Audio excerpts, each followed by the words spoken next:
2018 সাল এশিয়ার মাটিতে বসেছিল ফুটবল বিশ্বের সবচেয়ে বড় আসর ফিফা বিশ্বকাপ। তরুণ প্রতিভা আর অভিজ্ঞতার দারুণ মিশেলে সজ্জিত ছিল ফ্রান্স দল। কোচ দিদিয়ের দেশমের নেতৃত্বে মাঠে নামা সেই দলটি শুরু থেকেই ছিল অন্যতম ফেভারিট।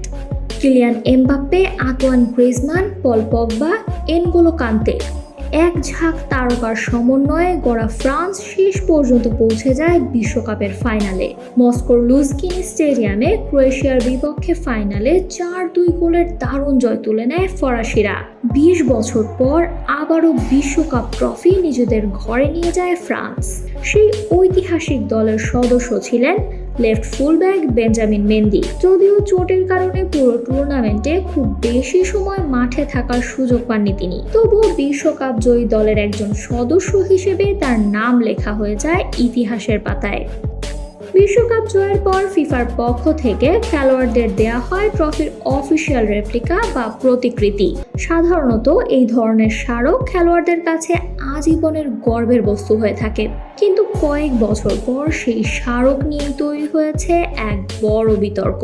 মেন্দি যুক্তরাষ্ট্রের বিখ্যাত ক্রীড়া স্মারক নিলাম সংস্থা গোল্ডিনের মাধ্যমে নিজের 2018 বিশ্বকাপ ট্রফির অফিসিয়াল রেপ্লিকা নিলামে তোলেন। গ্লোবাল ফুটবল অকশন পার্ট 2 নামের এই নিলামে ট্রফিটি বিক্রি হয় ৬২,০০০ মার্কিন ডলারে, যা প্রায় ৫৪,০০০ ইউরোর সমান। বিশ্বকাপের মতো ঐতিহাসিক স্মারক বিক্রি করার খবর ছড়িয়ে পড়তেই শুরু হয় আলোচনা সমালোচনা। অনেক ফুটবল প্রেমী প্রশ্ন তোলেন, যে ট্রফি একটি দেশের গৌরবের অংশ, সেটি কিভাবে একজন খেলোয়াড় বিক্রি করে দিতে পারেন? তবে সমালোচনায় খুব একটা বিচলিত হননি মেন্দি, বরং সামাজিক যোগাযোগ মাধ্যম স্ন্যাপচ্যাটে সমালোচকদের উদ্দেশ্যে নিজের অবস্থান পরিষ্কার করেন তিনি।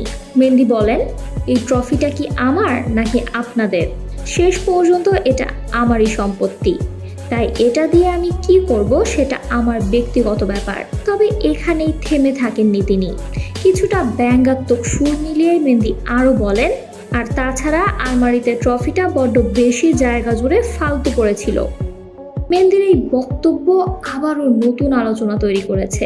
কারো মতে একজন বিশ্বকাপ জয়ী ফুটবলারের নিজের স্মারক নিয়ে সিদ্ধান্ত নেওয়ার অধিকার রয়েছে, আবার অনেকের মতে 2018 সালের মতো ঐতিহাসিক জয়ের স্মৃতি শুধুমাত্র ব্যক্তিগত সম্পত্তি নয়, এটি ফুটবল ইতিহাসেরও অংশ। শেষ পর্যন্ত বেঞ্জামিন মেন্দির সিদ্ধান্ত হয়তো বিতর্ক তৈরি করেছে। সেই ইতিহাসের অংশ হলেও আজ নতুন এক আলোচনার কেন্দ্রবিন্দুতে তিনি। শেষ পর্যন্ত ট্রফির রেপ্লিকা বিক্রি করে হয়তো সমালোচনার মুখে পড়েছেন বেঞ্জামিন। তবে 2018 বিশ্বকাপে ফ্রান্সের সেই অবিস্মরণীয় যাত্রায় তার নামও চিরদিন লেখা থাকবে বিশ্ব চ্যাম্পিয়নদের তালিকায়।